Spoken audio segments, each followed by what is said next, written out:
I fell into the lake together with my half-sister. My fiancé anxiously shielded my half-sister, leaving me to emerge drenched in public, losing my reputation. I suddenly realized that even a childhood sweetheart could not be relied upon. Li Shuhua. Can you not rein in your willful temper a little and learn from your sister's gentle and submissive nature? That is the proper way to be a wife. So on the wedding day, I switched bridal sedans with my half-sister, fulfilling his wish. But the next day, why did he rush to the door with red eyes, looking as if he wanted to devour someone? The icy lake water instantly engulfed my entire body, immediately flooding my mouth and nose, and my body sank deeper into the depths. Ah, save her quickly. The cries and screams of a group of people on the boat rang in my ears, followed by a loud splash as someone fell into the water. For just a moment, I panicked as I hit the water. But the instinct to survive immediately brought back my memory of how to float, and I quickly swam toward the boat. As soon as my head broke the surface of the water, I saw a familiar black figure swiftly swimming toward me. My eyes lit up at the sight of him, and I instinctively reached out a weak hand for help, calling, "Xiao Yinian." But the man brushed straight past me, not even glancing my way. Without turning his head, my outstretched hand froze in midair. I just stood there, stunned. Watching Xiao Yinian swim anxiously toward my half-sister Li Wanru, Xiao Yinian scooped Li Wanru into his arms and carried her toward the shore. Feeling the trembling of the woman in his arms, he took a moment to comfort her. "Don't be afraid, Wanru, I'll get you up right away." This scene was too glaring, so much so that I even forgot to struggle to stay afloat. I just watched as my fiancé abandoned me and went to save my half-sister instead, even before reaching the boat. Xiao Yinian had already wrapped the person in his arms tightly with his outer garment. Since the boat was too small, no one had brought their servants along, and a group of pampered young ladies and gentlemen naturally wouldn't jump in to save me. In the end, I had to climb back onto the boat by myself. I was soaked to the bone, my long hair clinging to me in a disheveled mess. Summer clothes are thin, and when wet, they hide nothing, even faintly revealing the red undergarment beneath. Many young gentlemen around cast strange glances, inevitably lingering on me a few moments longer. TSK, this Miss Lee has quite a nice figure. Among the crowd, a playboy with a lecherous gaze swept his eyes over me. His gaze seemed to penetrate the tight-fitting clothes, seeing right through to the innermost layer. The man smiled as he looked at Xiao Yinian. He put on a show of cupping his hands in a salute.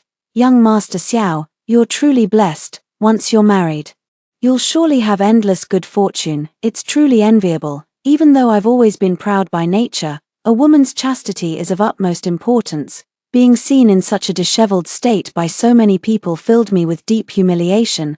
I was both furious and ashamed. I could only wrap my arms around myself, instinctively searching for the familiar figure. My eyes were fragile and hopeful.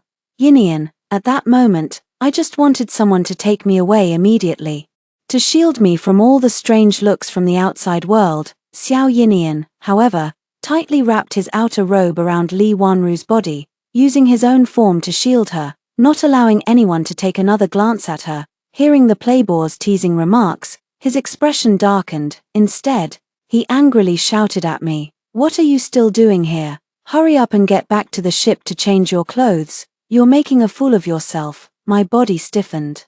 The soaked clothes chilled by the wind, sending a cold shiver from my heart all the way to my feet. Li Wanru's face was deathly pale, her hair clinging softly to her cheeks, her body trembling like a pear blossom, looking utterly pitiful. She tugged at the man's sleeve and cried, "Brother Xiao, I'm so scared, I almost died." "Don't be afraid, Wanru, I'll take you back right now." Xiao Yinian quickly lowered his head to comfort her softly. Then, without sparing me another glance, he scooped her up in his arms and strode away. I could only huddle awkwardly on the deck, my eyes brimming with tears until my vision blurred. I bit my lip tightly, refusing to let them fall, clenching so hard that I tasted blood in my mouth. At this moment, I seemed to have completely sobered up.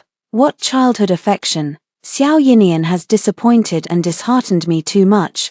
I don't want such a fiancé anymore. That day, in the end, it was the maid who had stayed on the shore who received the news. She hurried over with a cloak and took me away. Upon returning to the mansion, I heard that Xiao Yinian had personally escorted my half-sister back to the residence and was currently accompanying the doctor for a consultation. I waited until it was dark before I finally saw him, who had arrived late. As soon as he saw me, Xiao Yinian offered me no comfort at all. Instead, he immediately launched into a scolding. Li Shuhua. Can't you rein in your spoiled and willful temper? Wanru isn't like you, the legitimate daughter of the household. As a concubine-born daughter, she already has a hard life, and yet you bully her at every turn. Xiao Yinian's eyes were filled with disappointment and anger. You fooling around and falling into the lake is one thing, but to deliberately pull Wanru into the water with you, you know how to swim, while Wanru can't swim at all. Do you have any idea you nearly killed her?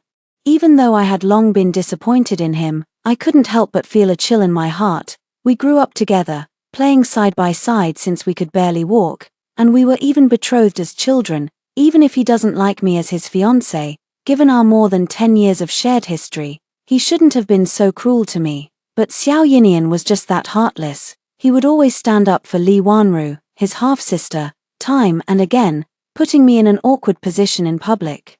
Xiao Yinian always criticized me for being too spoiled and willful, thinking that Li Wanru was a poor little thing, and that I lacked her gentleness and understanding. Especially after Li Wanru somehow saved him a year ago, he became even more protective of this half-sister. He truly cherishes and protects me as if I were the apple of his eye. Nowadays, rumors are spreading in the capital that he is dissatisfied with me, his childhood fiancé arranged by a marriage pact. It is said that his true affection lies with Li Wanru, and I am the villain who stands in the way of their love. Xiao Yinian, it was Li Wanru who tripped me, trying to push me into the lake. I just happened to pull her down with me before I fell. I forcefully suppressed the anger in my heart, my gaze coldly fixed on him. The man seemed to have heard some kind of joke. Looking at me with an utterly unreasonable expression. Wanru is the gentlest and most timid of all, and she has always been bullied and mistreated by you. Who would believe what you're saying? He furrowed his brow tightly. You must go and personally apologize to Wanru tomorrow. She said that as long as you apologize, she won't hold it against you. He warned in a stern tone. You will be my wife in the future, and my wife should be as well-mannered and educated as Wanru.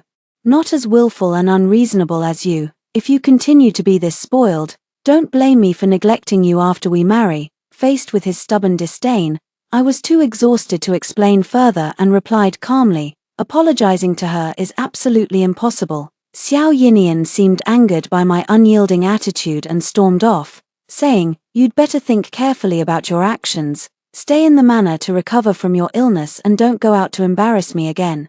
Li Wanru's mother was merely a maid who climbed into bed with her master, and as a result, even she was despised and disliked by her father, but she always liked to play the weakling, putting on an act as if I were bullying her, and every time, Xiao Yinian would just happen to see me bullying Li Wanru.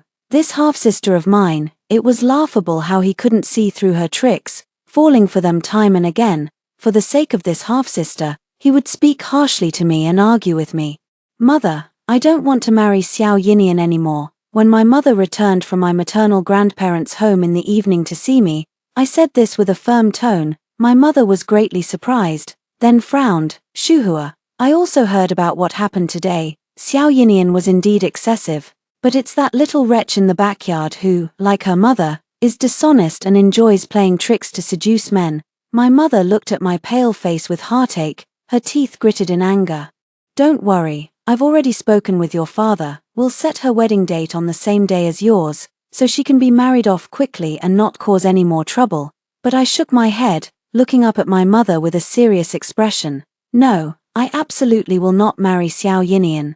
Since he likes Li Wanru so much, and Li Wanru is dissatisfied with her own marriage and has feelings for Xiao Yinian, wanting to take this marriage from me since they both have feelings for each other.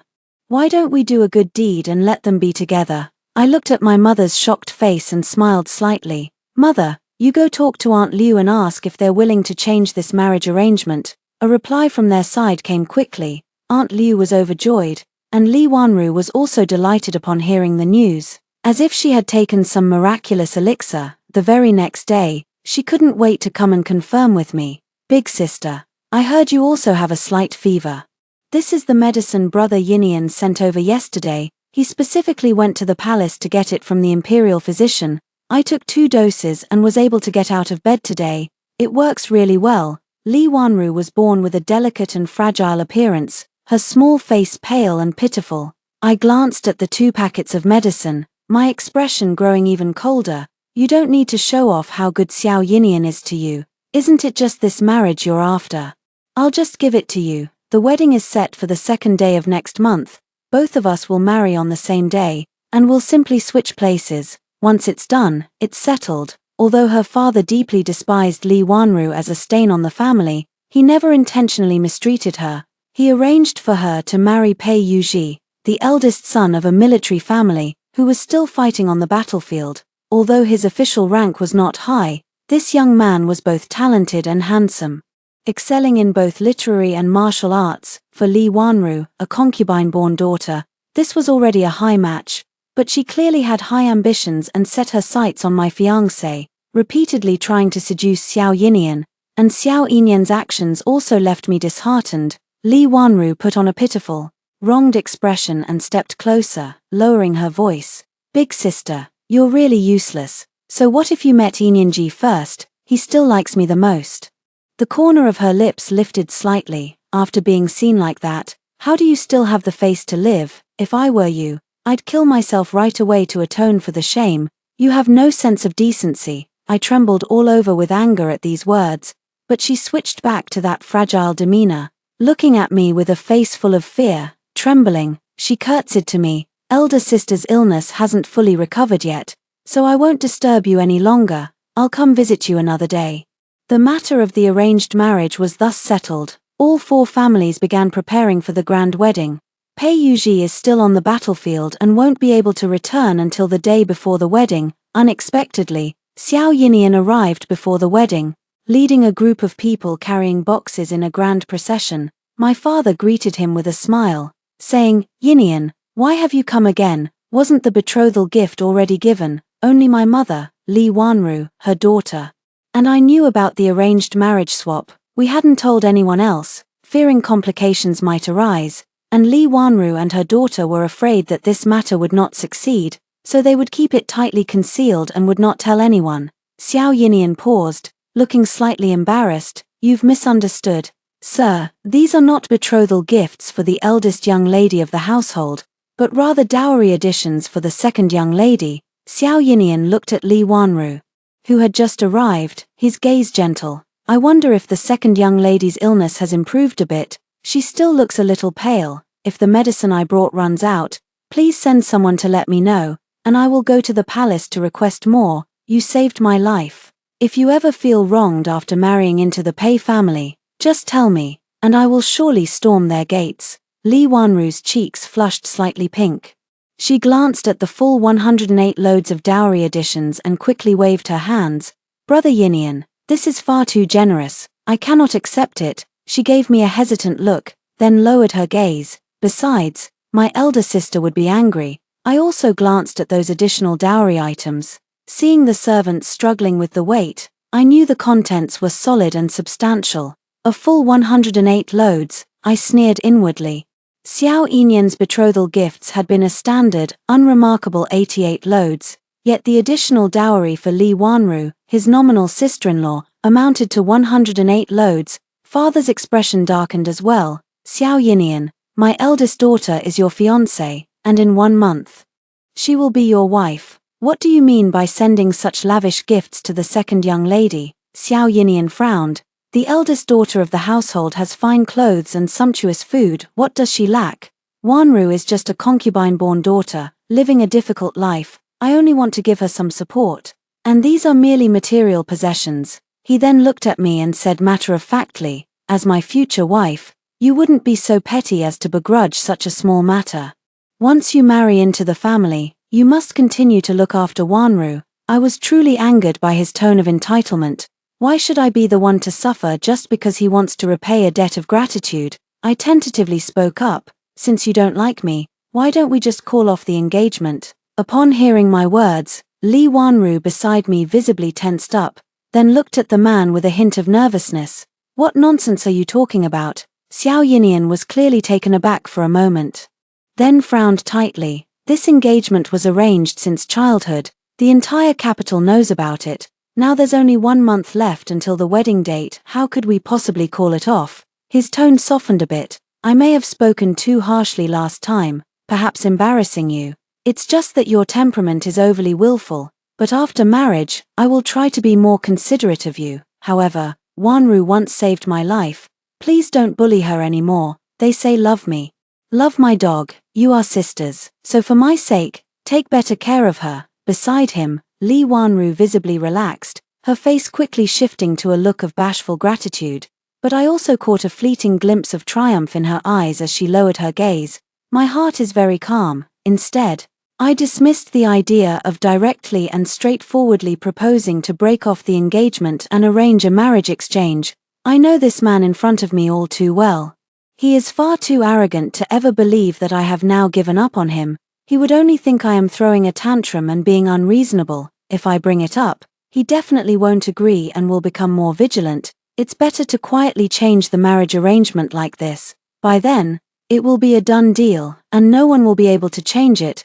Time passed slowly as both sides prepared for the wedding, perhaps out of guilt.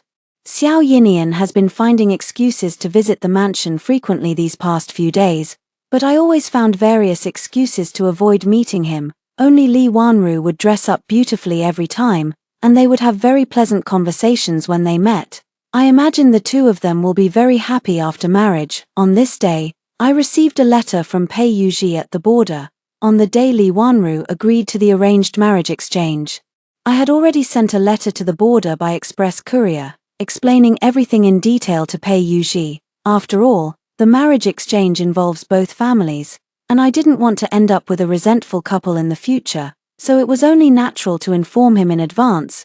The letter was opened. On it was just a single, simple yet elegantly written character, but I gently stroked the characters with my hand. The strokes were bold and powerful, like iron hooks and silver threads. It is often said that one's handwriting reflects their character. Even without having met him, I could discern a glimpse of his personality. Indeed, he is a young general who has galloped across the battlefield. I only hope this man is responsible. I do not seek a harmonious relationship with him, but I pray he is not another troublemaker like Xiao Yinian, who trampled on his fiancé's dignity to elevate someone else's status. That day, Aunt Liu swayed her slender waist as she came to our door. Since we've already decided to switch the marriage, the betrothal gifts and dowry naturally need to be swapped as well. Upon hearing this, my mother was furious and sneered. "We don't care for the betrothal gifts, of course we'll return them to you. But why should my daughter's dowry be given to the little wretch you gave birth to?" My dowry had been saved up by my mother since the day I was born, including over 20 shops under my name, along with 2 of the largest estates in the capital. My father has always doted on me, and he even generously added a full 6 to 6 dowry items for me. Aunt Liu, being of humble servant origins, naturally could not prepare any dowry for Li Wanru. Father merely prepared the standard 33 dowry items for her as a concubine's daughter. That's all there is. Xiao Yinian was well aware of this, which is why he made such a grand gesture by sending her another 108 pieces to boost her prestige. Li Wanru, who had come along, wasn't the least bit angry and simply smiled gently. "The dowry must be given to me, otherwise it would give the game away," she threatened with a hint of smugness. "Besides, I'm sure you wouldn't want me to tell Yinian about your plan to switch marriages, would you?" My hand tightened, and I looked up at her sharply. She had seen through my thoughts and was using them to threaten me, yet I had no choice but to yield to her pressure. I replied coldly, "Fine. They're just material possessions anyway. You can have them, as long as I can get rid of Xiao Yinian as soon as possible. I don't care about these things. I have already made so many concessions, yet I don't want to further fuel Li Wanru's ambitions." She smiled and suggested, "There are only 10 days left until my wedding with my elder sister. Once we're married, it won't be as convenient to go out. Why don't you accompany me for one last outing before the wedding?" Although my father doesn't like her, he also thought her words made sense and looked at me affectionately, saying, "That's right, Shuhua, go out and have a stroll." I felt a sense of caution rising within me, yet I couldn't bring myself to refuse. As the two of us walked side by side down the street, I heard her lower her voice. her tone carrying a deep, lingering resentment. Li Shuhua, you have no idea how much I envy you. Why is it that as daughters of the same father, you get to live freely and unrestrained, while I have to wallow in the mud? My heart gave a sharp, painful thump. So, if you die, I'll be the only daughter of the Li family. Before I could even process her words, several burly thugs suddenly rushed out from nowhere. 5 or 6 of them eyed me with lecherous, malicious gazes, looking me up and down.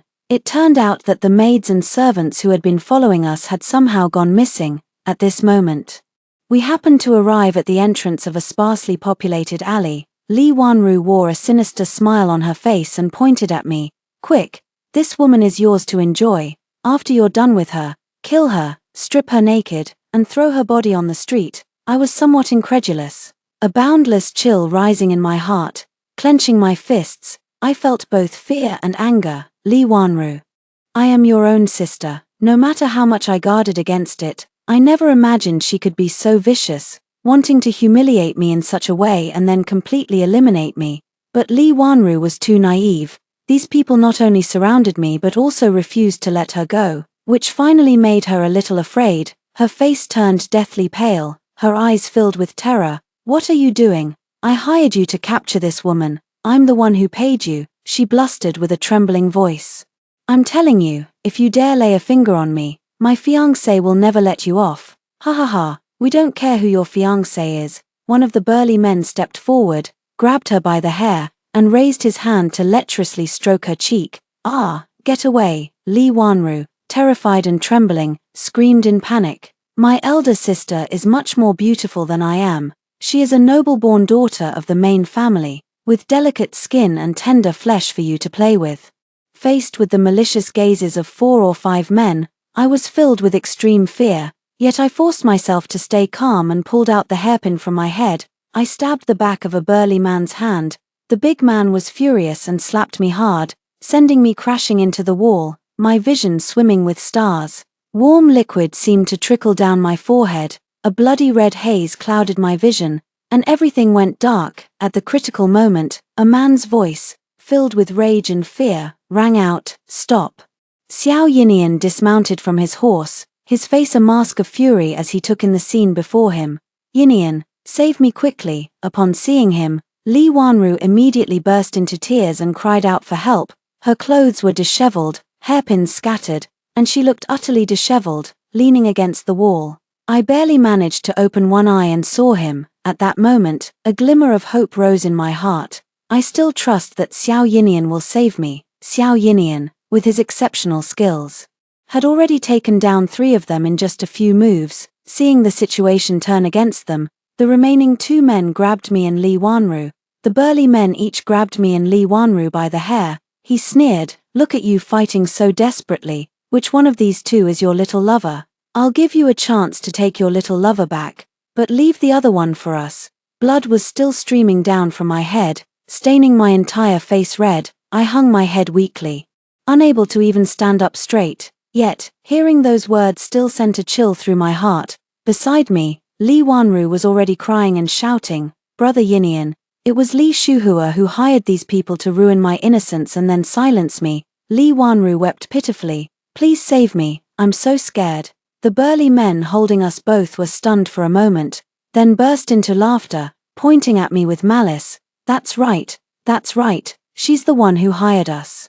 We just didn't expect you to show up halfway through." No, it wasn't me. I desperately lifted my head, my eyes shining with an intense light as I stared at the man across from me. Weakly, word by word, "Xiao Yinian, I beg you, save me. I cannot die. I cannot bear to leave my mother and father. Nor am I willing to die in vain after being schemed against. If I fall into the hands of these 2, not only will I lose my life, but I will also lose my innocence in such a humiliating way." This time, I was truly afraid. With a pair of eyes filled with pleading and desperation, I looked at Xiao Yinian, my voice trembling. "Just, for the sake of our more than 10 years of friendship, I beg you." Xiao Yinian clenched his fists tightly, his body tense to the extreme, his lips pressed firmly together. He seemed to be scalded by my gaze, slightly avoiding it, and my heart instantly sank to the bottom. "Shuhua, I'm sorry, The man closed his eyes for a moment, and when he opened them again,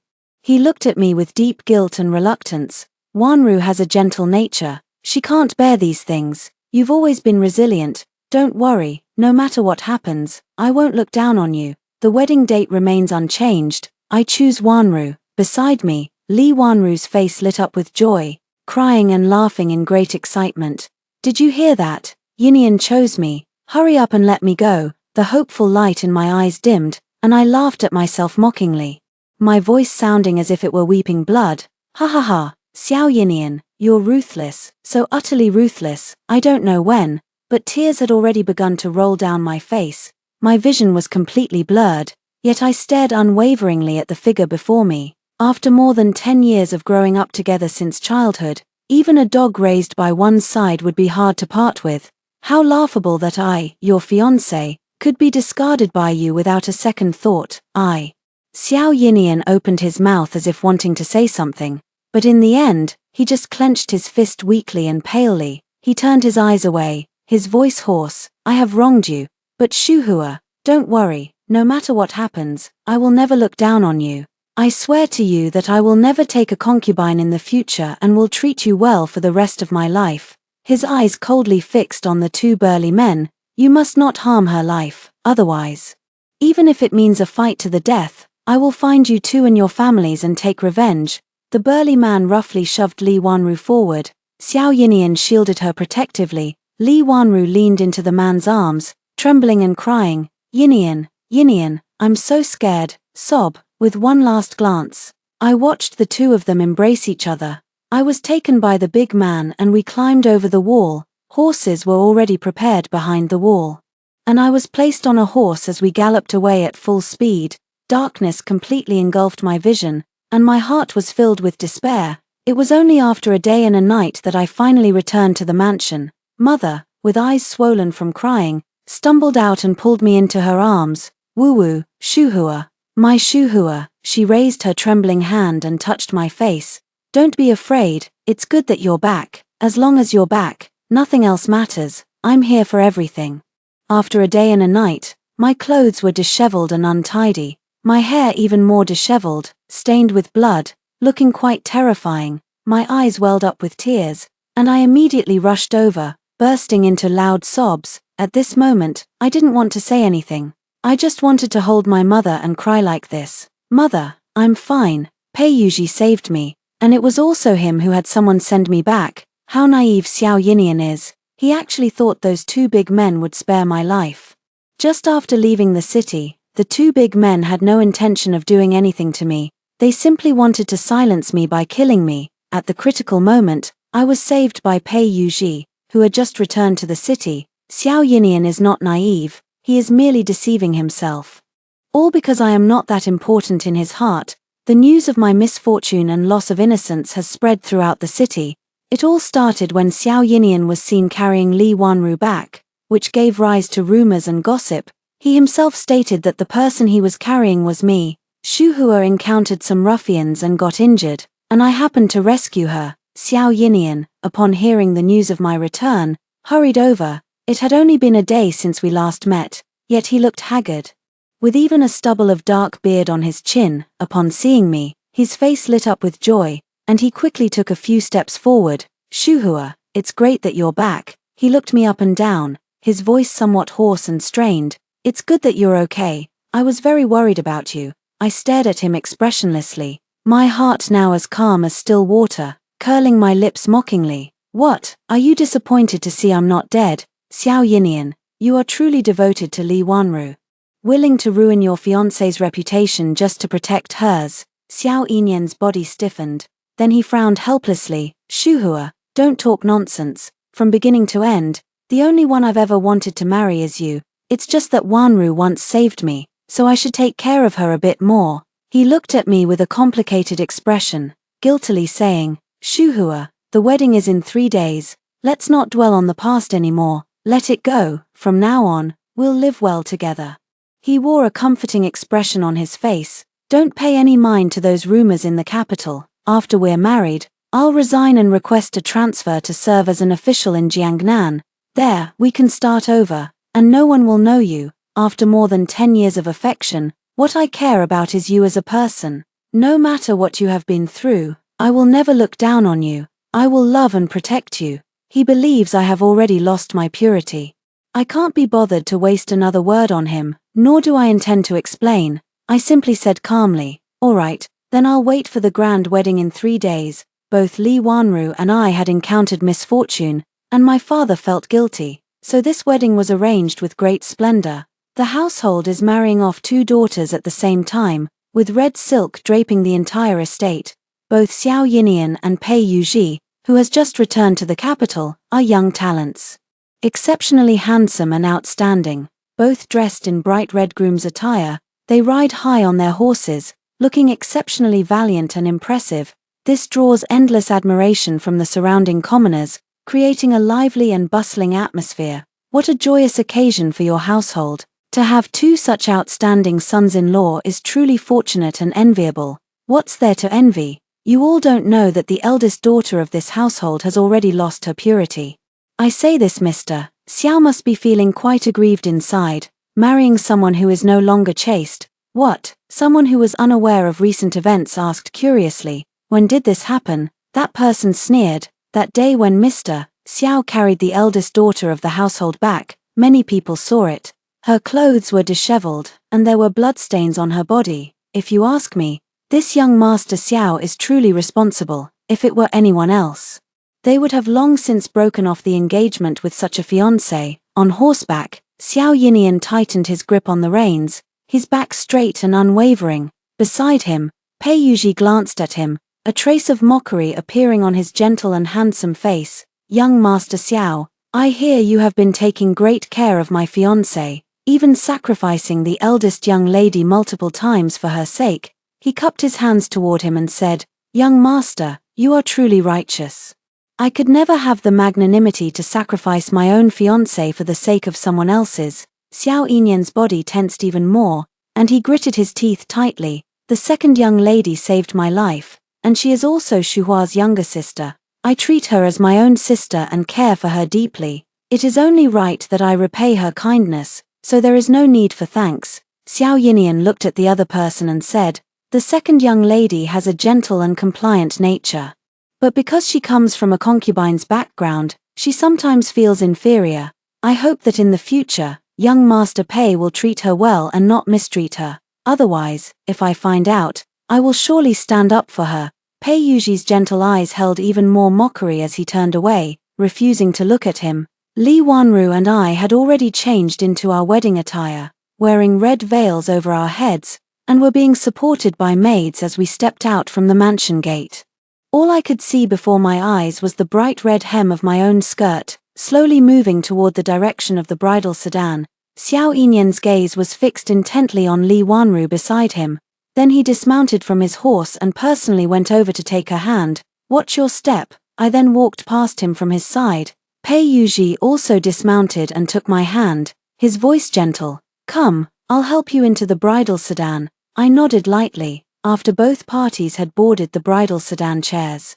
Xiao Yinian walked over and stopped beside the sedan. All the maidservants who accompanied the bride knew about the marriage swap, and they grew nervous upon seeing him approach, lowering their heads. Pei Yuji's expression also shifted slightly, but he did not move. Xiao Yinian, noticing nothing unusual, drew closer and spoke gently. "If you, Wanru, are unhappy after marriage or encounter any difficulties, send word to me, or to your eldest sister. We are all family and should help each other.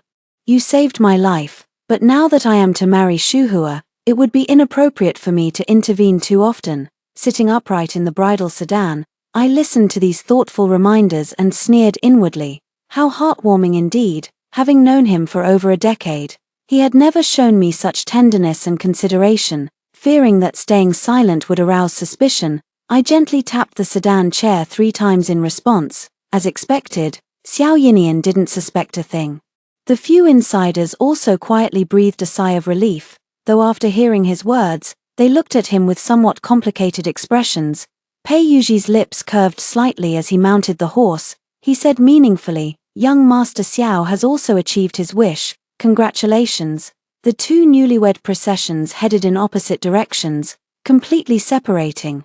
the red bridal veil before his eyes was lifted. The man before me had gentle, refined features. Though his complexion was slightly darkened from years of living on the border, lending him a rugged air. "You must be tired today."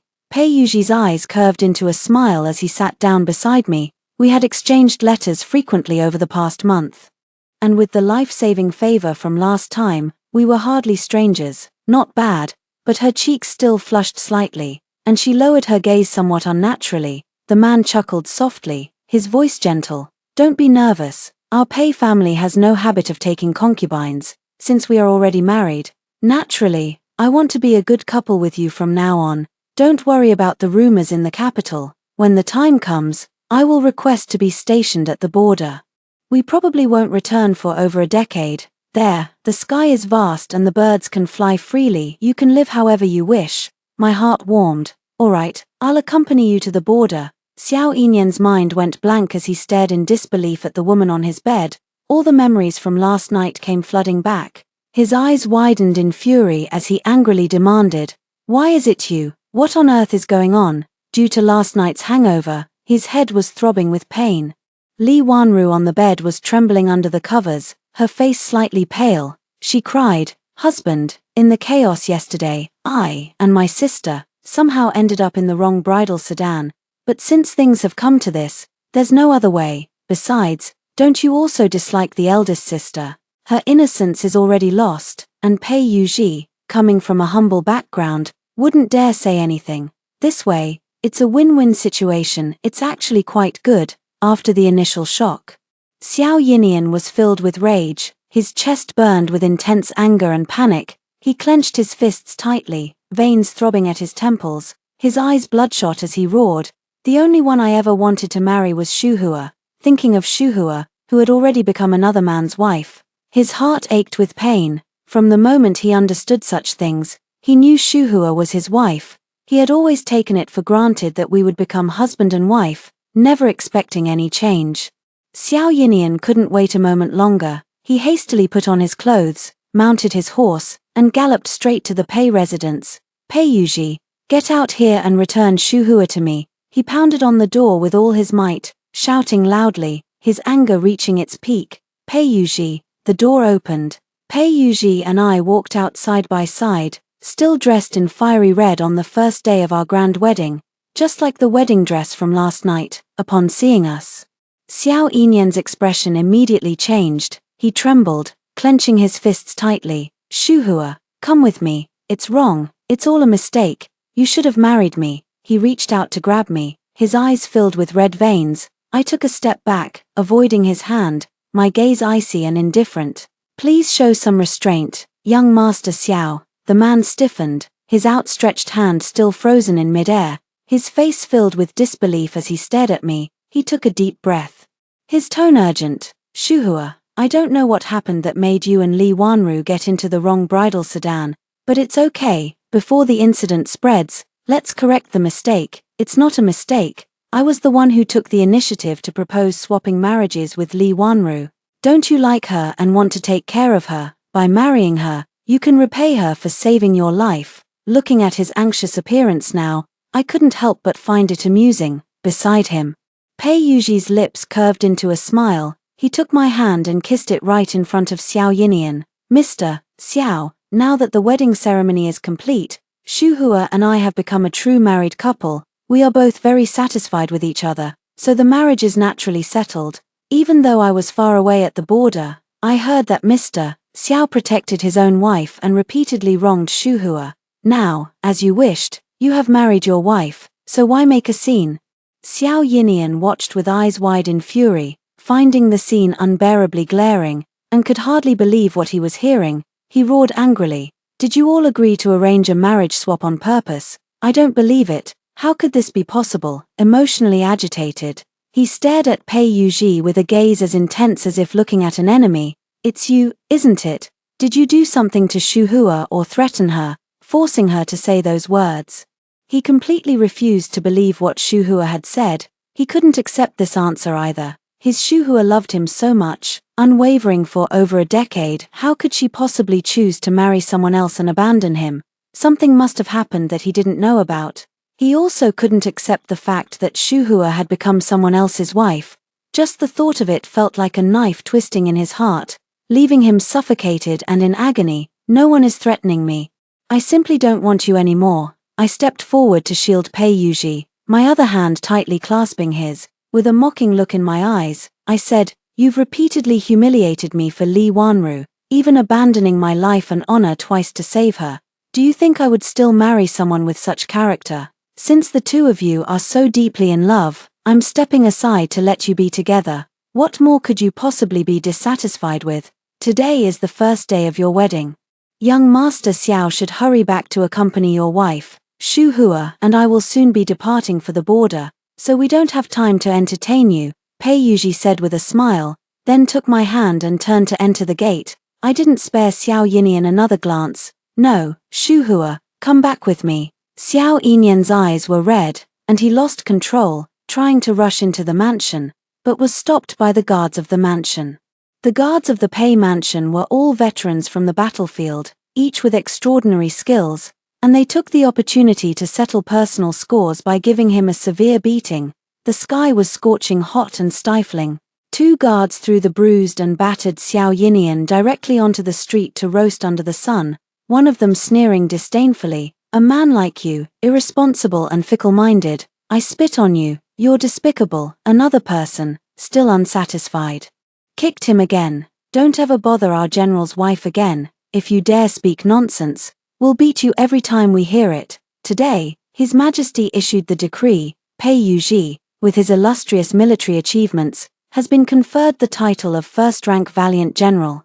Xiao Yinian lay sprawled on the ground in a sorry state, his clothes covered in dust and footprints. The scorching sun beat down on him, yet he felt as if he had plunged into an icy abyss.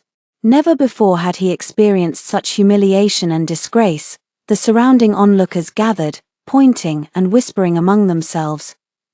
What a piece of trash. He already has a fiancé, yet is still entangled with her half-sister, shameless." An elderly woman hurled a handful of vegetable leaves at him with force.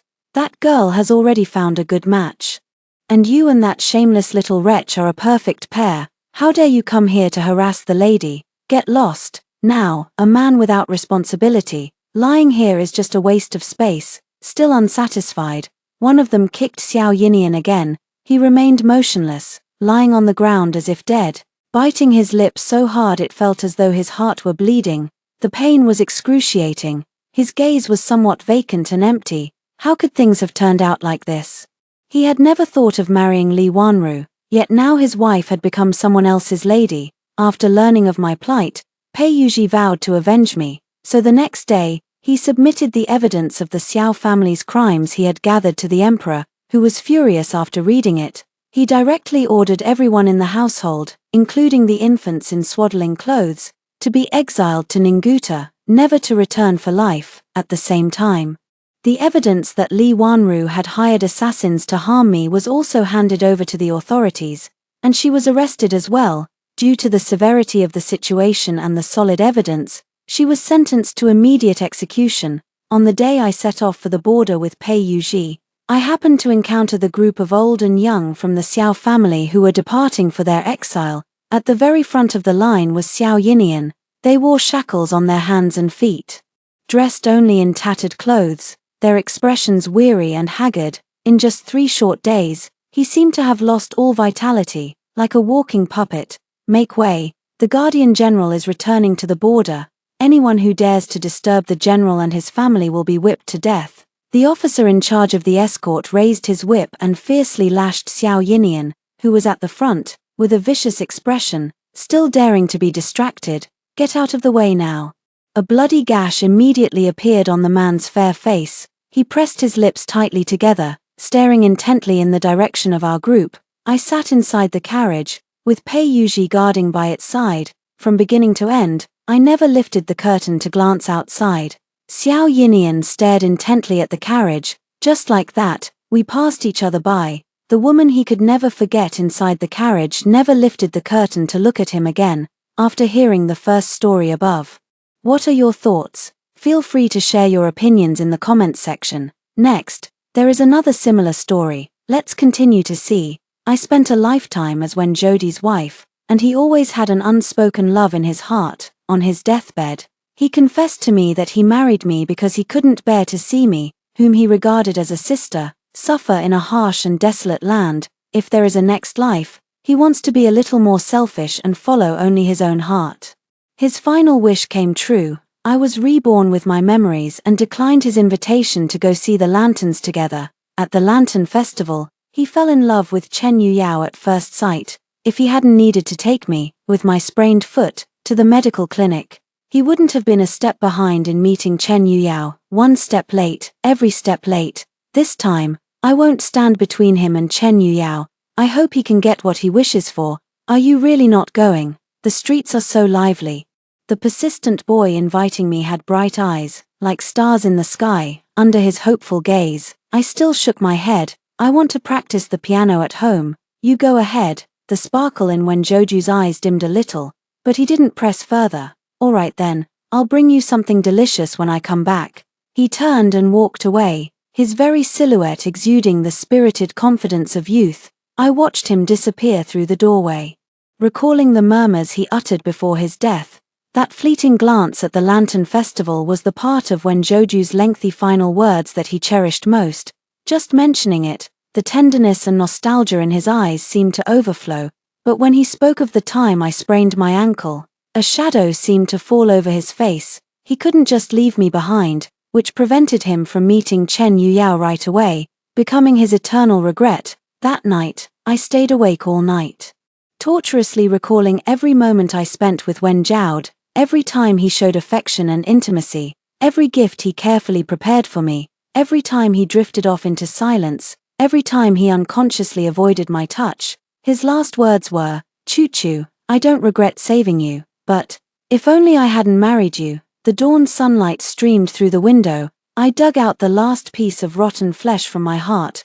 When Joju did not bring back the delicious food as promised, I didn't go looking for him either. As if by unspoken agreement, we acted like we had never known each other. I spent more time organizing books for my father and helping my mother tend to the flowers and plants. My mother found it strange that I was no longer following Wen Joju around to play, and asked if I had quarreled with him. I threw myself into my mother's arms, acting coquettishly. The long unfamiliar scent made my eyes grow hot. "I just want to spend more time with you and father." "Why are you trying to send me away?" Mother stroked my head and smiled. "That's true, you've just come of age. Once you marry, you won't be able to keep me company anymore." I pressed my lips together, tears spilling over and dampening Mother's collar. "Then I won't marry. What nonsense are you talking?" Mother didn't notice and brought up Wen Joju again. "Choo-choo, do you like Adu? His mother asked me a couple of days ago if we were interested in arranging a marriage. You two have been close since you were children. It's just that I couldn't bear to let you go, so I didn't agree." "Did you and Adu have a fight over this?" I spoke gloomily. "No, I've never discussed marriage with Wen Joju, and I don't want to marry him either." My mother's hand on my back paused. She cupped my face with both hands, her puzzled gaze freezing when it met my tear-filled eyes. Her expression turned worried as she wiped my tears with a handkerchief. "Did that rascal bully you? I'll go to his house and teach him a lesson." I shook my head, holding my mother's hand. "It's not Wen Joju's fault. I just had a nightmare during my nap, and when I woke up, I missed you so much. I only want to be with you and father." Mother smiled helplessly. "Silly child, what girl stays with her parents forever? My son is so wonderful. How could she not find a husband? Even if we don't marry Wen Joju, there are plenty of talented young men coming to propose. We'll take our time choosing. Be good." The door was pushed open, and father returned in his official uniform. He echoed Mother's words. "Exactly. We won't marry Wen Joju. I know many fine young men in the court, and I'll bring them to meet you when the time comes." I looked at father. His brow slightly furrowed as if he was angry. When he met my gaze, he forced a smile. Mother got up to fetch casual clothes for father to change into. I consciously stepped out and closed the door, not in a hurry to leave, but lingering at the entrance. Father had never mentioned the matter of my marriage before. He always wanted me to stay at home longer, but today he took the initiative to suggest that I go meet someone. Inside the door, the soft-spoken conversation between my parents could be heard. I was just coaxing Choo-choo. "Why are you angry? Weren't you quite fond of that young man from the Wen family before? He's clever and treats Choo-Choo well." After mother finished asking, father's voice rang out with a hint of anger. "You're still thinking about that boy. Don't you know what he's been up to these days? That boy took a fancy to a girl during the Lantern Festival, and just a few days later, he begged old man Wen to propose marriage for him. How could he still remember our daughter?" Mother fell silent. I lowered my eyes and left my parents' bedroom. I thought to myself, so without my hindrance, when Jodie's affection for someone could move so swiftly, so in the 16 years we grew up together, he truly never liked me. In the evening, my mother came to see me, her eyes slightly red. She forced a smile as she listened to me play the cheen, and after I played one piece after another, she cautiously asked, "Choo-Choo, do you really not like Wen Jodie?" I nodded calmly. "I really don't like him. I only see Wen Jodo as a playmate." Mother breathed a sigh of relief, but her eyes turned red again. She turned her head away, wiped her eyes with a handkerchief, and then turned back, her voice trembling as she tried to hide her sobs. "Then let mother arrange a match for you, okay?" Before, we knew the Wen family well, so there was no rush, but now, if we want to find you a good husband, we must put in the effort. I wanted to refuse. I wanted to tell mother that I would never marry, but seeing my mother's reddened eyes, I silently agreed. Mother smiled and patted my head, then left my bedroom. The next day at noon, mother brought me a stack of portraits. In front of father, mother was always gentle and serene, as if she had no temper, but before these portraits, she sighed again and again. I don't want to hear her sadness. When Jodo and I have no future, and she is even more heartbroken than I am, I pointed to a portrait. "Mother, I want to meet this person." Mother perked up a bit, hesitating as she looked at the portrait. "This official holds a 5th-rank position, and his appearance is quite good, but his mother is ill at home, and they are not wealthy. His temperament is also cold and aloof, which tends to make enemies. I fear you would suffer if you married into that family." I gazed at the face in the portrait. "Let's just meet him. What if there is a connection?" Mother frowned, stared at me for a while, and finally nodded, instructing the servants to make the arrangements. When Chen Shuyang had his day off, he and I went to the agreed-upon tea house. He was even more handsome than in the portrait, though he looked somewhat weary. He was momentarily stunned when he saw me. I gave a light cough, and he snapped back to attention, bowing to me. We sat down on either side of the tea table. As the maid poured the tea, he kept his eyes lowered across from me, not once glancing in my direction. I remained silent as well, and the two of us sat there in awkward stillness. He was the first to break, speaking up. "The daughter of the imperial censor possesses celestial grace and jade-like beauty, and deserves a worthy match. I am not worthy." He had likely been unable to refuse my father and was forced to make this visit. I smiled, raising my hand in a gesture of offering tea. "It seems I am not fortunate enough to catch Lord Chen's eye. However, if a good match cannot be made, we can still form a good connection." Chen Shuyang looked at me with confusion. I took out a jade token from my embroidered pouch and slid it across the table toward him. "I have long heard of Lord Chen's filial piety, advancing in the imperial examinations while caring for your mother.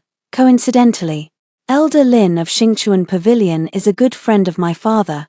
This token was given to me by Elder Lin. Take it to him, and he will treat your mother." Old Lin was originally a royal physician. After retiring due to age, he opened the Apricot Spring Pavilion in the capital to take on apprentices and see patients. However, he had long since retired and rarely treated anyone.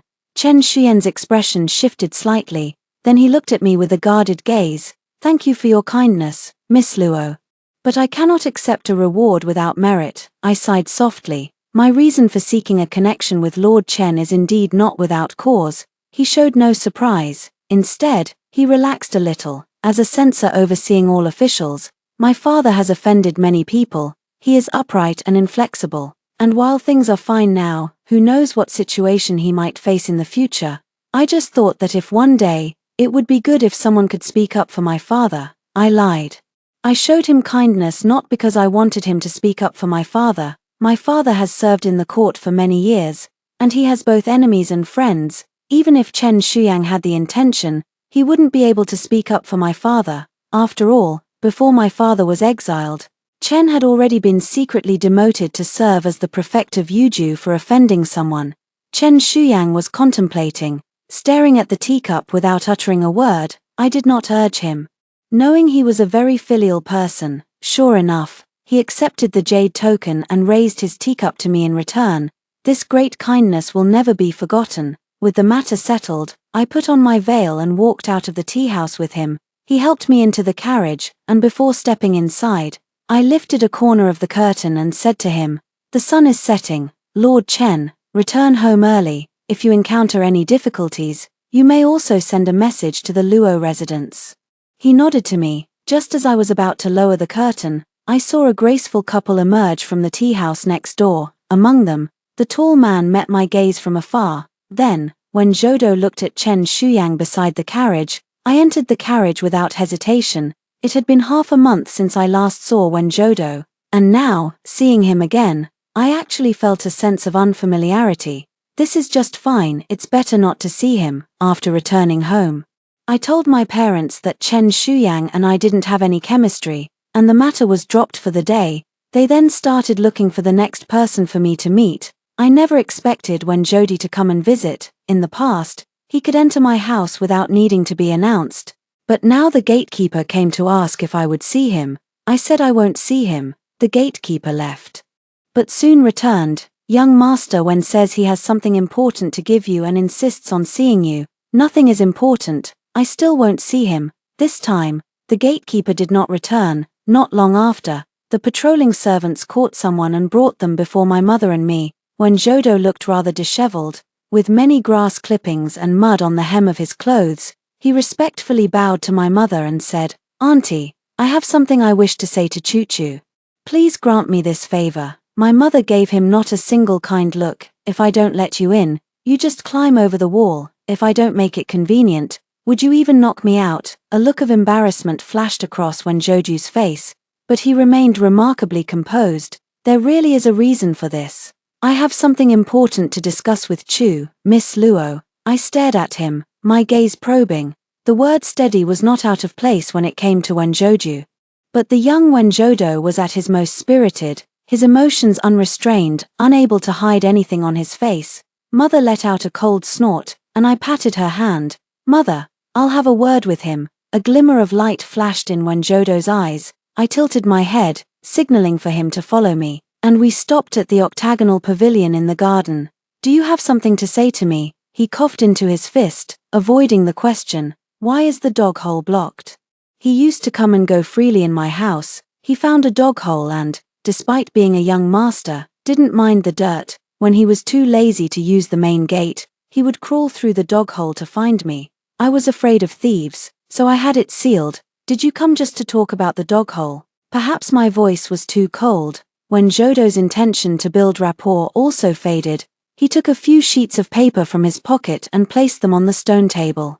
"This is the information I've gathered on promising young talents. You should start meeting them recently. But don't rush. Marriage is a lifelong matter. You mustn't hurry and marry the wrong person." I was incredulous. He ignored my reaction and continued on his own. "I know you like good-looking people, so I've selected those with outstanding appearances. Look at this one. Though he's a son of a concubine, his character is resilient, and he has more potential than his legitimate elder brother. And this one, his family background isn't prominent now, but he's meticulous and will surely rise to prominence sooner or later. And also, I have an impression of these few people. In my previous life, they all had successful official careers and peaceful family lives. From what position do you interfere with my marriage?" I couldn't help but find it amusing. "When Zhoude, you're only a year older than me, so you really think of yourself as my elder brother." When Zhoude fell silent for a moment, seemingly feeling ashamed, he said, "No matter what you think, I consider you as a younger sister, so naturally I worry about you. The Chen Shuyang you met last time, though upright in character and appearance, is too righteous. If you marry him, you will suffer. It would be better to live a stable life in the capital, where I can look after you from time to time." I confirmed that when Zhoudo had also been reborn, he said those heart-wrenching words to me on his deathbed. And now he's trying to control me again. He kept it from me my whole life, and I only found out in the end that he had never let go of the person he fell for at first sight. I almost recall the pain in my heart at that moment, the resentment in my chest. My throat seemed clogged with the taste of rust, yet I could not pour it out, because he married me to save me, making it impossible for him to be with the one he truly loves. I spoke coldly. Just focus on growing old with the one you love. There's no need to meddle in my affairs. When Jodo grew somewhat anxious, pressing his fingers to his temples in frustration, even if I have someone I love and am married, I can't just ignore you, I retorted sharply. Your words are sickening. What relationship do we have that obligates you to care for me? When Jody grew anxious, as if afraid I would get stuck in a dead end, and he began speaking without thinking, this concerns your lifelong happiness, it's not the time for jealousy. We grew up together, how could I stand by and watch you suffer? My fingertips dug into my palms. What jealousy? Only lovers feel jealousy. What reason would I have to be jealous of you? He fell silent, his expression instantly frozen, as if he had lost something. I took a deep breath, my face expressionless. Since your heart belongs to someone else, stop getting entangled with other girls. It will only ruin two lives. When Jodo looked at me, lost in thought again. I was all too familiar with this look of his. After we got married, he would often stare blankly at something, and when asked, he would say he was pondering official matters. Now, I had no idea what kind of official matters he was pondering this time. I have my own fate, and I accept whatever it may be. I don't need you to interfere. When Juju snapped back to reality, appearing instantly haggard, the vitality in his eyes and brows was gone, his gaze drooping, filled with confusion and dejection. He murmured softly, as if puzzled, "You don't need me." I had the servant see him out directly, along with his few worthless papers. When Joju left in a daze, I continued with the matchmaking, and among the candidates were indeed the few people when Joju had mentioned. 2 months passed peacefully, and Chen Shuyang was dispatched to Yuju. Fortunately, this time, his mother did not pass away. Before parting, he sent a letter requesting to see me. He returned the jade token. But I did not accept it. It's yours once given. Chen Shuyang shook his head slightly. I promised to speak for Sensor Luo, but this time it was Sensor Luo who stood up for me, getting him involved. I feel ashamed toward you. I only knew that father was docked 2 months' salary, but I didn't realize it was because he spoke up for Chen Shuyang. Don't worry about it. My father wasn't helping you. He has his own sense of justice and was born to be a censor.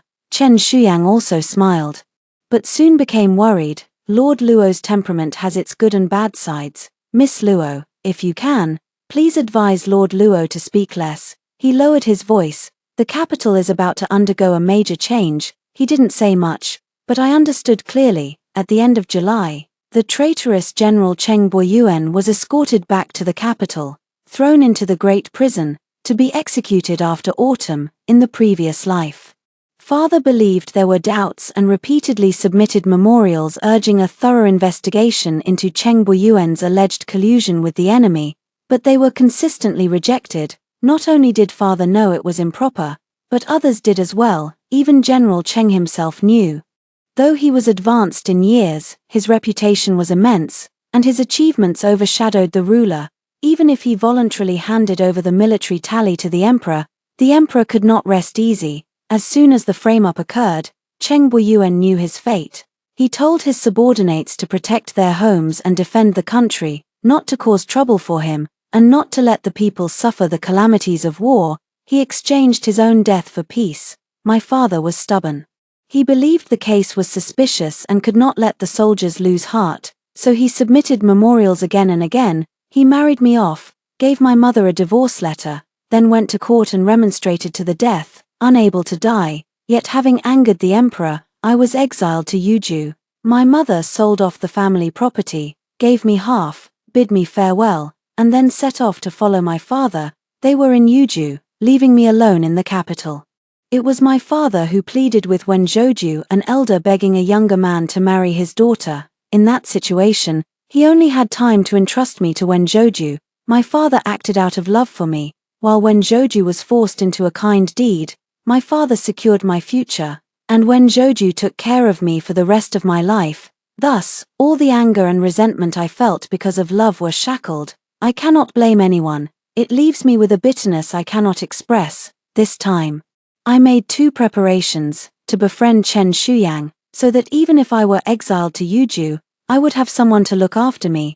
The other was to warn Cheng Boyuan. Knowing the borderlands were far away, I privately had a scholar write a story about a general whose achievements overshadowed his lord, and had the merchant caravan deliver it to the borderlands to be passed on to storytellers.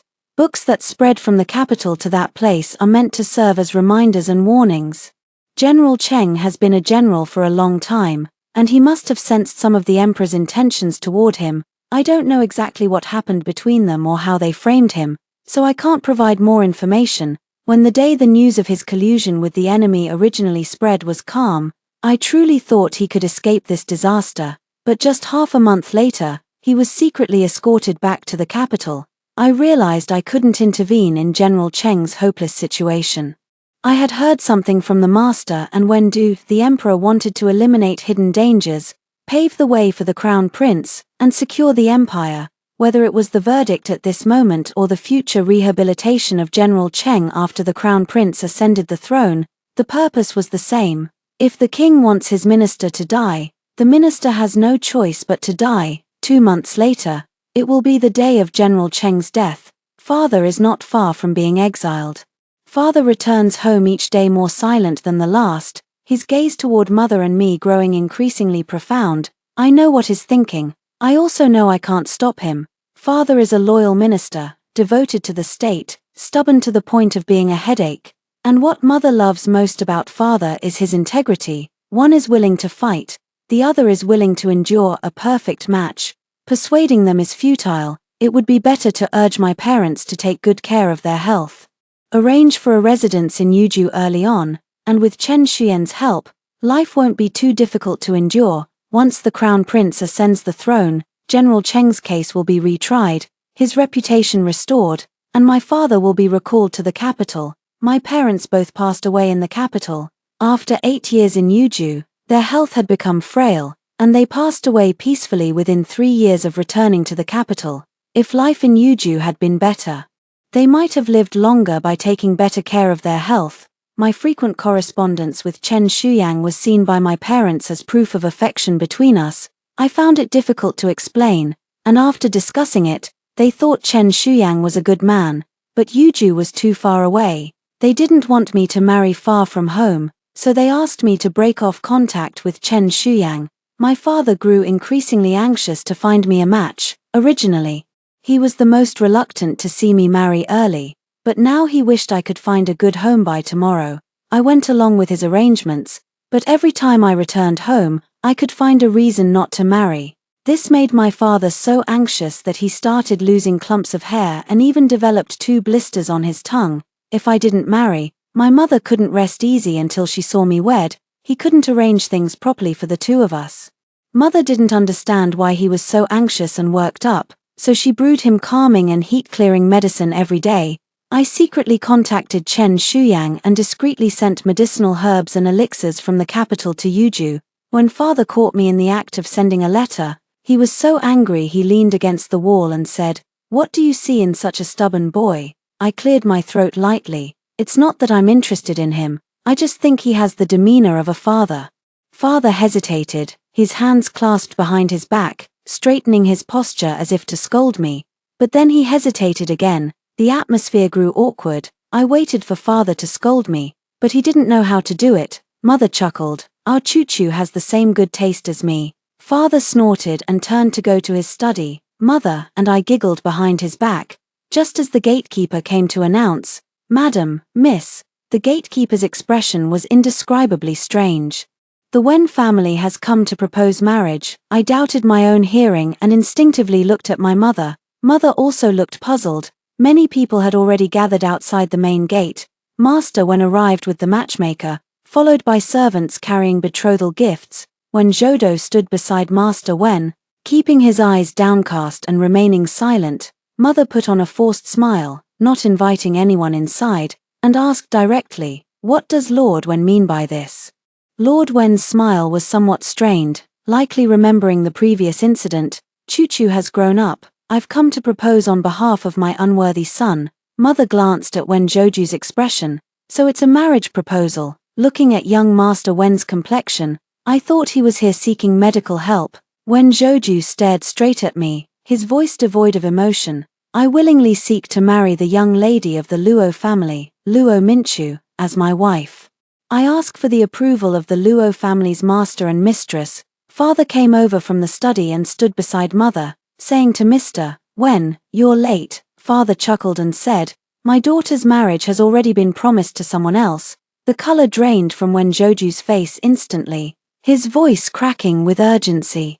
"Who is she marrying?" Father glanced at him. "Naturally, a good man. There's no need for you to worry about Chuchu's marriage." When Zhouju looked at me with an expression of utter disbelief and shock, old Master Wen, feeling embarrassed, tried to pull him back forcefully but couldn't move him. Father asked the matchmaker to leave, leaving the betrothal gifts outside the door.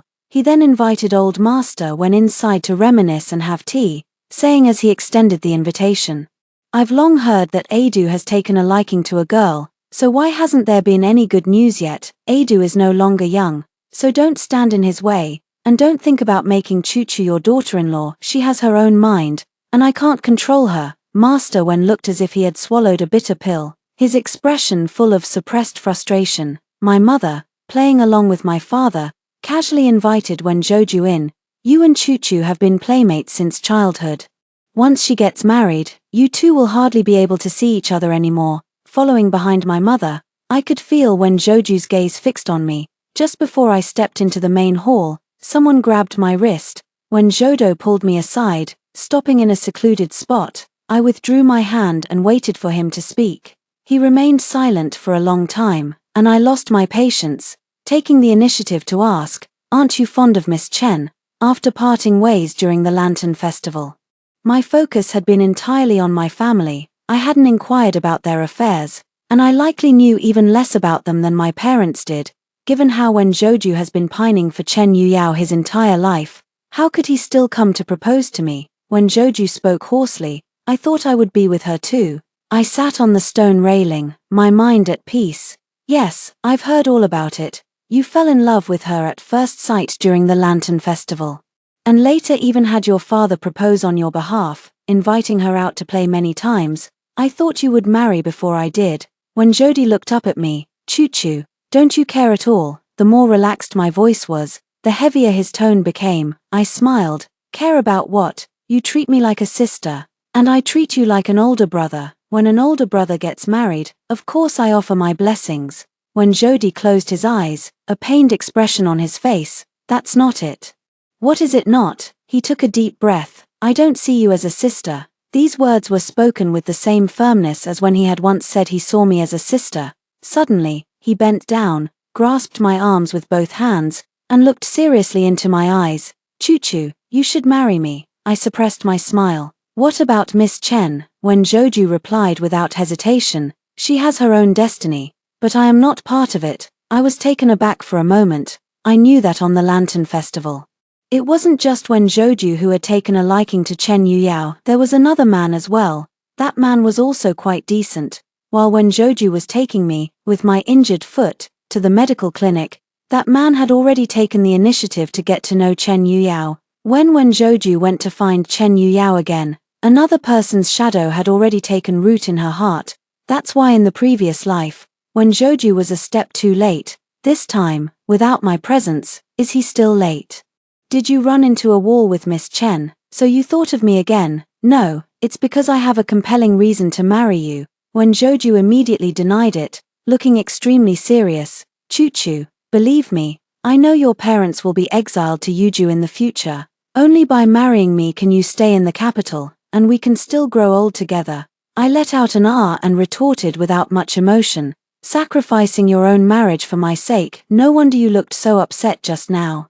When Zhouju's expression stiffened, a flicker of conflict flashing in his eyes, but he didn't refute it. Instead, he said, "For you, it's nothing. Just now, Uncle Luo mentioned that you're already betrothed. Who is it? Is he in the capital? Is he reliable?" I didn't answer his question, but instead asked, "How do you know my parents will be exiled to Yuju? If you marry me, won't you and Miss Chen have no chance anymore?" When Zhoudu lowered his eyes slightly, "You might not believe it, Chuchu, but I have been reborn. Your father will anger the emperor by submitting a memorial for Cheng Boyuan, and your mother will follow him to Yuju. You, however, will avoid this disaster by marrying me beforehand. As for Miss Chen, in the end, fate has not brought us together. I couldn't help but laugh. There's no need to sacrifice your marriage. I am willing to go to Yuju. He frowned. Don't be foolish. The harsh, cold lands are no place for games. I also spoke frankly with him.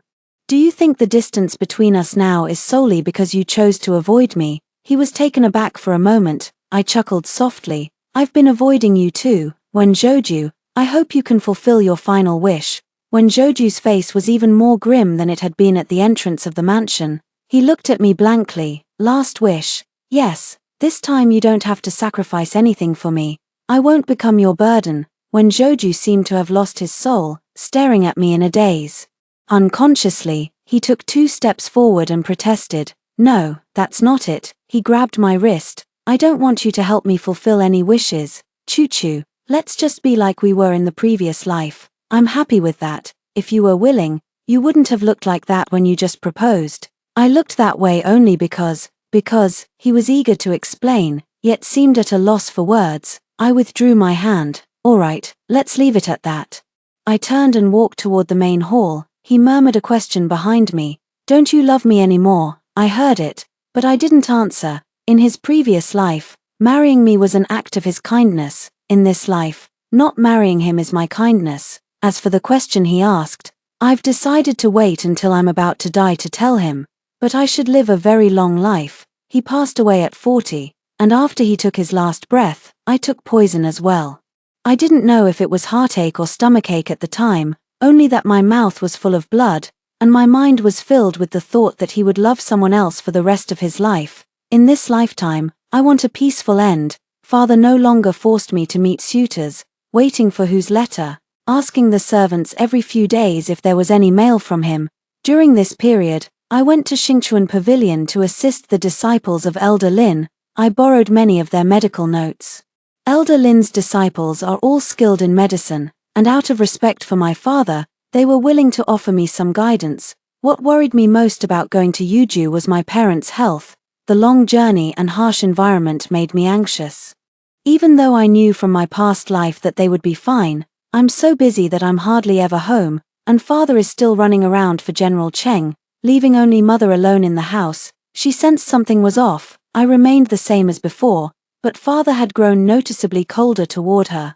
For several days in a row, father simply stayed overnight in his study. In private, she came to ask me if I knew what father was busy with. I directly pulled her in front of father, who was writing something. Seeing us come in, he froze for a moment and instinctively covered what he was writing. Quick as lightning, I snatched that piece of paper. It was filled with sprawling, lengthy text, with the characters growing smaller and smaller toward the end.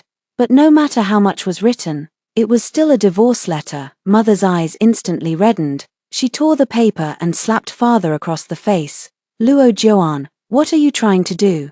Dad covered his face and muttered, divorce. He got slapped by mom again. I quietly stepped back, hearing mom roar, say that again. Dad fell silent. I asked him, even a separation requires a reason. Father, why? Father held his injured cheeks and sighed deeply.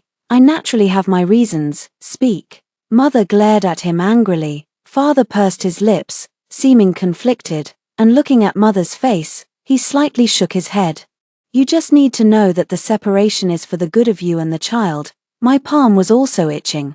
But this is my father. I can't lay a hand on him. Fortunately, mother didn't hold back and struck again. You think it's good, so it's good. Do I think it's good?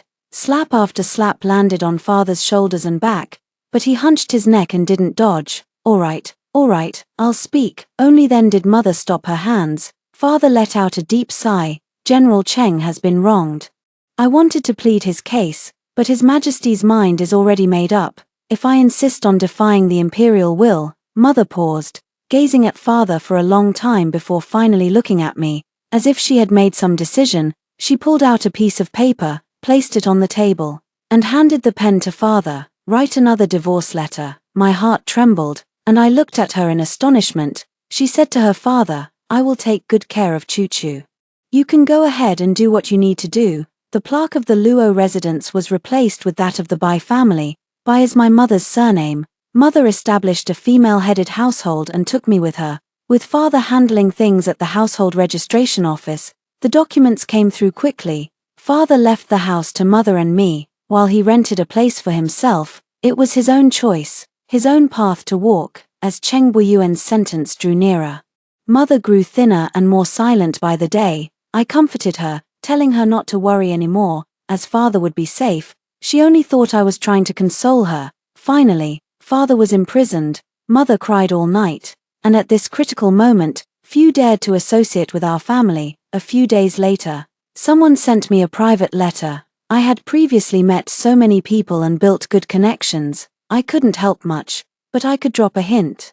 They said that my father would suffer some hardships, but it wouldn't take his life. Several letters came, all with similar content. I breathed a slight sigh of relief, bribed the jailer, and brought my father quilts and food, not daring to let my mother come along. Seeing my father disheveled and covered in grime would have broken my mother's heart. My father didn't let me stay in the prison for too long. He told me many of my mother's habits, asking me to take good care of her. Each and every detail felt like a final testament. When a person is on the brink of death, the ones they can't let go of become painfully clear. When I came out of the prison, I stood by the roadside, lost in thought for a while. The rain and mist were hazy, and I couldn't quite distinguish between reality and dream, until a carriage stopped in front of me, and when Joju stepped down from it, holding an umbrella over my head, I stared at his face, raindrops sliding down his cheeks like tears. "It's raining. Why are you still standing here?" His eyes were filled with concern. I suddenly snapped out of my daze, withdrew my gaze, stepped out from under his umbrella, and opened my own. When Jodo followed by my side, "Do you really want to go to Yuju? Such a poor and harsh place, how could your body endure it?" I replied absent-mindedly, "If my parents can do it, why can't I?" My wrist was grabbed, forcing me to stop, when Joju's helpless voice rang out, "Choo-choo. Now is not the time to be stubborn. If you marry me, you can still avoid this ordeal. Don't be ungrateful, I'm doing this for your own good." I looked behind him and asked, "Miss Chen, what are you doing here?" In the moment he turned back in a daze, I withdrew my wrist and turned to board my family's carriage. I don't want to hear about what's good for me right now. Father was still sentenced to exile in Yuju. Mother and I sold off our family property and prepared to set off with the exiled group. To spare my father from suffering, I had to bribe the officials in charge of the escort. While I was at the jewelry shop selling my hairpins and ornaments, I ran into Chen Yuyao. She was also taken aback when she saw me, as if she recognized me. "It's not strange that I know her, but it is strange that she knows me." She returned to the capital with her father's transfer, and I didn't attend the few banquets she participated in, so there shouldn't have been any chance for her to know me. She walked over to me, pointing at the hairpins and rings I had laid out, and said, "This design is quite exquisite." At that moment, a young man in brocade robes and fine attire approached her, holding a lustrous jade bracelet. What do you think of the quality of this one?" Chen Yuyao smiled at him, her eyes brimming with affection. "Your taste is naturally excellent." She asked the young man to pick more for her, then approached me alone, selecting my hairpins and ornaments. "I like them all. Would you be willing to sell them to me, Miss Luo?" I looked at her beautiful face. "Do you know me?" Chen Yuyao smiled, a bit playfully. "Yes, I've long heard of your name." I looked at her in confusion, and she whispered, "I've often heard the young master say he has a sister he can't let go of, worrying about this and that, fearing she might marry the wrong person. It seems Mr. Wen is fond of me, but he always brings up another girl." I smiled and said, "It's true that he has feelings for you."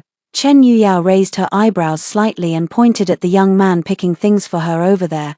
"Don't let him hear that, he gets jealous easily." She shook her head. "At first, Mr. Wen seemed nice too. I tried spending time with him a few times, but something felt off. He treated me with care and caution, which was good, but it didn't feel like how one treats a sweetheart, more like worshipping a bodhisattva. Yet, when he mentioned you, he seemed more alive." I told him the person in his heart was actually the sister he kept talking about. He denied it as if he'd been provoked, and I have no idea what he's so conflicted about. She thought for a moment and concluded, "A very strange person." As she spoke, she gathered all my hairpins and ornaments, then directly handed me 2 silver notes. "Is this enough?" I hesitated for a moment. It was more than enough. She stuffed them directly into my hand and whispered in my ear, "My father said that General Cheng and Lord Luo are both good officials." She stood up straight, her smile slightly restrained, her eyes serious, but her words were anything but proper. "Miss Luo, I can read faces. The moment I saw you, I knew you were destined for a long and fortunate life." She raised the hairpin she had just bought and waved it. "Consider this my way of borrowing a bit of your good fortune." I didn't know whether to laugh or cry, suddenly thinking that when Joju's fate was truly unfortunate even after being reborn, he couldn't marry such a wonderful woman. The road to exile was long and arduous. I hired a carriage and a bodyguard for my mother and gave the escorting officials a considerable sum of silver. When leaving the city, there was one more person in the exiled procession. Mother tugged at my sleeve. "Choo-choo, look." He was riding a horse, following behind our carriage. I didn't understand what Joju wanted to do. He doesn't take the initiative to see me, and I don't go looking for him either. When my mother asks him to return to the capital, he says he just happens to have business in Yuju. During the 2 months of travel, there were plenty of opportunities to run into him. Each time, he would silently watch me, then be the first to look away. It's impossible to tell what he's thinking. When we reached the gates of Yuju, he rode his horse up to the carriage and knocked on the side. Through the carriage, I heard him say, "I've been thinking all the way, and I feel I should make things clear to you." I didn't open the carriage curtain. It was already very cold outside. "I've always wondered who you would marry. Even when I deliberately avoided seeing you, I still worried whether you would suffer if you married someone else. I've always thought of you. Yet I tried to convince myself I saw you as a sister." After the Lantern Festival, I often met with Chen Yuyao, but when I was with her, your name would often flash through my mind. Once, I even called her Choo-choo. Seeing her smile at other men, I felt no disturbance. Not even the anger I felt when I saw Chen Shuyang helping you into the carriage. After the anger came panic. Why should I feel angry because you were in contact with another man? The person I like should be Chen Yuyao. The one I love is her, so I picked many young men for you. Only by doing this could I tell myself that my feelings for you are only those of a brother and sister. But the more I see Chen Yuyao, the more I feel something is off. When I heard her say that the person she admires is someone else, I actually breathed a sigh of relief. He spoke a series of words without pausing, as if they had been hidden in his heart for a long time. Mother held my hand, looking at me with a complicated expression. The city gates opened, and someone was waiting at the entrance to welcome us. The escorting officials were invited to rest, while father was handed over to another team. When Joju's voice fell silent, and someone outside the carriage called out, "Madam Luo, Miss Luo." I lifted the carriage curtain to see Chen Shuyang standing in the snow, dressed in his official robes, his eyes meeting mine. He said, "It's been a long time." I responded in kind, when Zhao urged his horse to a halt. Cutting off his words, the distance between the carriage and the horse was no more than 3 steps, but between Zhao and me, there lay 2 lifetimes. I stepped down from the carriage and followed Zhao to a secluded spot by the roadside. Opening my mouth in the icy, snowy expanse was like swallowing the wind.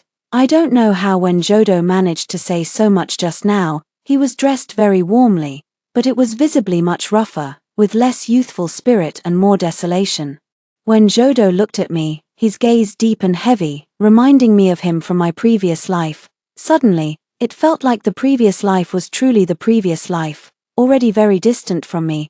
I can no longer recall that profound pain. You had already moved on and arranged an escape route for yourself. While I foolishly believed that only I could save you, he glanced at Chen Shuyang not far away and laughed self-deprecatingly.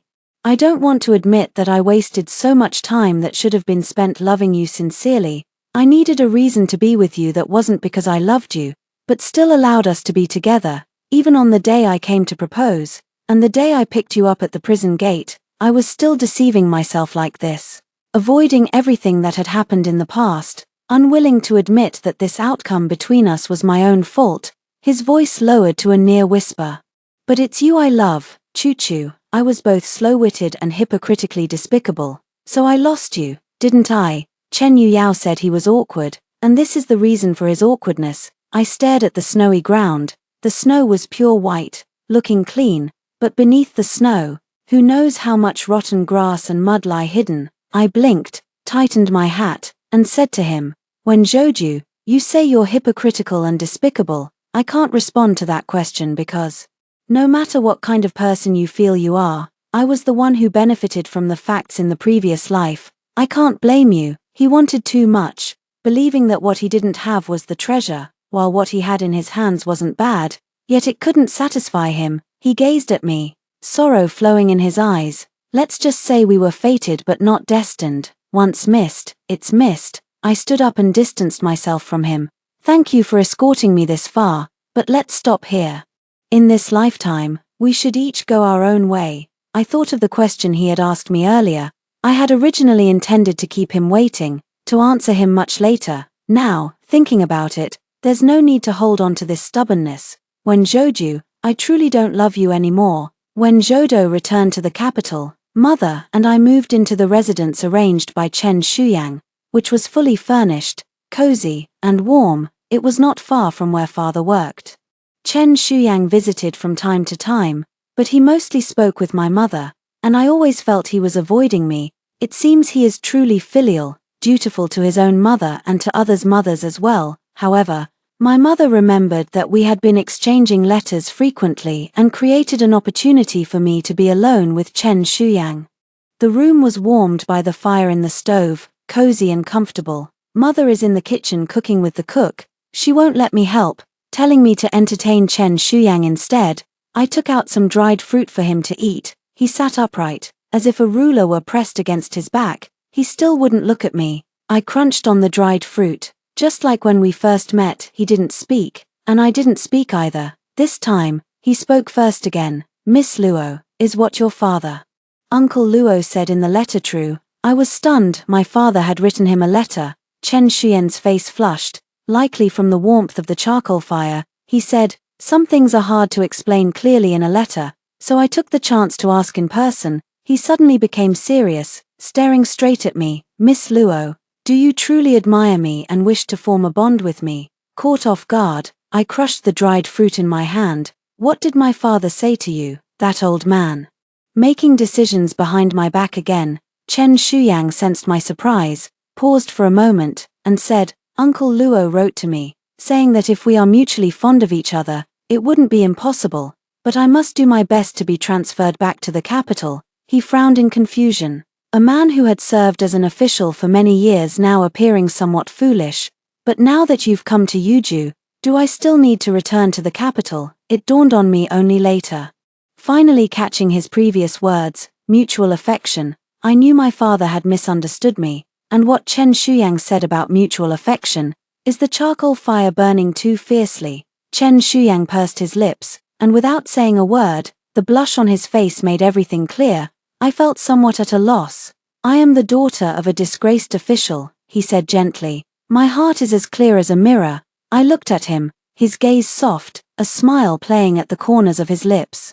You are wonderful. I knew you were good from the first moment I saw you, and the longer I know you, the more I realize how truly good you are. My throat felt a bit dry, so I drank a glass of water. The room was still a bit warm, so I went to open the window, and the cold wind outside rushed against my face. Chen Shuyang remained seated without moving, and I, looking out the window, couldn't find anything to say. Mother came in carrying the dishes, and Chen Shuyang quickly stood up to help. After finishing the meal, neither of them said another word. When he left, my mother asked me to walk him out of the alley. After a stretch of silence, he said, I didn't agree to your father's words, thinking I should first make you willing, but if it has caused you trouble, then, he let out a soft sigh. Just pretend I said nothing for now. He pinched the jade pendant at his waist, pursed his lips, and fell silent. We arrived at his carriage. He looked into my eyes and said, Miss Luo. Until we meet again. I watched him board the carriage, and the carriage drove away into the distance. I walked home, pondering his words. If nothing is said now, will it be said later? I buried my face in my scarf, hiding my mouth and nose, and walked home under the bright moonlight. Then let's talk about it later. If nothing unexpected happens, I'll be getting to know him for a long time to come. I can make a good life for myself in Yuju, and when I return to the capital in the future, I will have a world of my own. There will be plenty of time ahead. After hearing the two stories above, what are your thoughts? Feel free to share your opinions in the comments section. Looking forward to hearing from you. If you liked this story, don't forget to like it, share it, and subscribe to my channel. See you next time.